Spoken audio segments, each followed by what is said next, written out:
வணக்கம். Welcome to Tamizhamma channel. இன்றைக்கி நம்ம ப்ரெட்டு மசாலா எப்படி செய்யுதுன்னு பார்க்கலாங்க.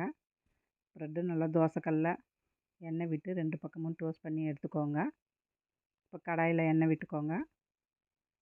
1/4 டீஸ்பூன் ஜீரகம், 4 பல் பூண்டு பொடியாக கட் பண்ணி போட்டுக்கோங்க. 2 பச்சை மிளகாய் அதையும் பொடியாக கட் பண்ணி போட்டுக்கோங்க. 2 வெங்காயம் இதையும் பொடியாக கட் பண்ணி போட்டுக்கோங்க.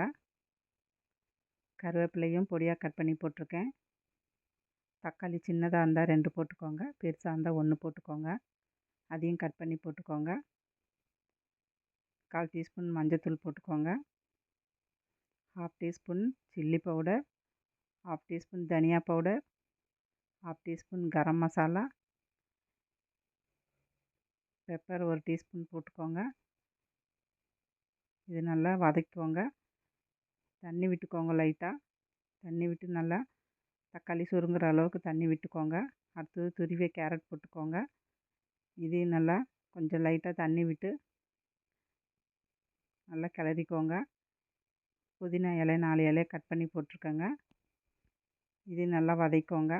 இப்போ பொடியாக கட் பண்ணிய ப்ரெட்டை போட்டுக்கோங்க. இந்த மசாலா எல்லா இடத்துலையும் நல்லா பரவுற மாதிரி நல்லா கிளறி விடுங்க. எல்லா இடத்துலையும் நல்லா பரவிடுச்சுங்க. இப்போது லெமன் புழிஞ்சுக்கோங்க. நிறையா புழிஞ்சிடாதீங்க, புளிக்கும். ஒரு 4 சொட்டு லெமன் புழிஞ்சுக்கோங்க போதும். லாஸ்ட்டாக மல்லி இலை தூவி விட்டுருங்க. அவ்வளோதாங்க, ப்ரெட்டு மசாலா ரெடிங்க.